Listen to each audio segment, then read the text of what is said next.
चर्चा करने के लिए हमारे साथ 4 खास मेहमान जुड़ गए हैं। अजय धवले जी हैं, प्रवक्ता हैं बीजेपी के। बहुत स्वागत है अजय जी आपका। अजय धवले जी, मैं रिएक्शन लेना चाहूंगी कमलनाथ के उस बयान को लेकर के, जहां वो ये कहते नजर आए हैं कि रामलला का जो अब प्राण प्रतिष्ठा होने जा रही है, राम मंदिर का जो निर्माण होने जा रहा है, वो सुप्रीम कोर्ट के आदेश की बदौलत हो रहा है, ना कि बीजेपी के पास कोई पट्टा नहीं है, रामलला का कोई अधिकार नहीं है, आप सिर्फ श्रेय लेने का काम करते हैं। देखिए कीर्ति जी, भारतीय जनता पार्टी ने कभी भी राम मंदिर या श्री रामलला का महिमा का और उनकी प्रतिष्ठा का कभी भी श्रेय नहीं लिया। भारतीय जनता पार्टी हमेशा से कहती रही है कि राम इस देश की आस्था में बसते, इस संस्कृति का हिस्सा है और विश्व की सनातन संस्कृति में एक अभिन्न अंग रहे हैं।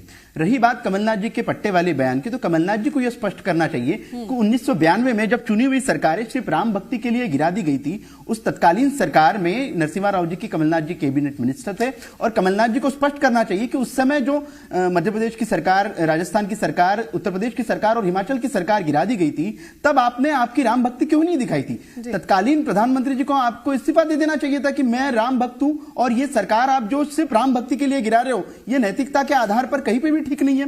रही बात दूसरी कीर्ति जी, जब यूपीए की सरकार थी 2007 के समय सेतु समुद्रम प्रोजेक्ट को लेकर सुप्रीम कोर्ट में केस लगा और यह एफिडेविट आया कांग्रेस की सरकार की ओर से कि भगवान श्री राम माइथोलॉजिकल कैरेक्टर है, उनका कोई अस्तित्व नहीं है, काल्पनिक पात्र है। जब यह सुप्रीम कोर्ट में तत्कालीन सरकार कह रही थी, उस सरकार में भी कमलनाथ जी मंत्री थे, तब भी नैतिकता के आधार पर इस्तीफा दे देना था कि नहीं, उनकी राम भक्ति जागृत होगी।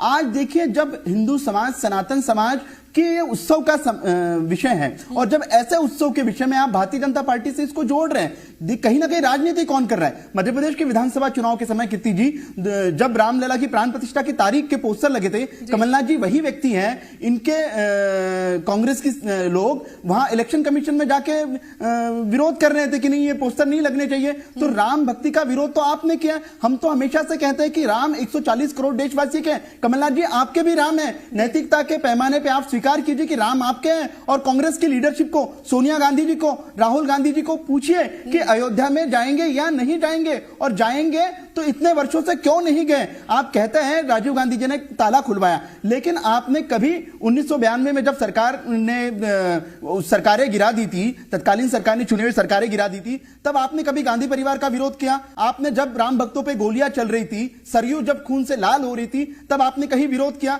सदियों से हम कहते आ रहे कि सौगंध राम की खाते हैं, मंदिर वही बनाएंगे, रामलला हम आएंगे, मंदिर वही बनाएंगे। और ये कांग्रेस कहती थी कि आप तारीख नहीं बताएंगे। इतिहास गवाह है कि कांग्रेस ने हमेशा से और इनकी पूर्ववर्ती सरकारों ने हमेशा से, ये भारतीय जनता पार्टी की सरकारें या ये राष्ट्र सेवा और कार सेवा चलिए, उसका हमेशा से मजाक उड़ाया।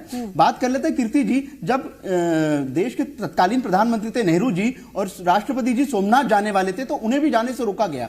तो ये आज देश ने देखा कि इतिहास किसका रहा है, सनातन विरोधी इतिहास कहां रहा है।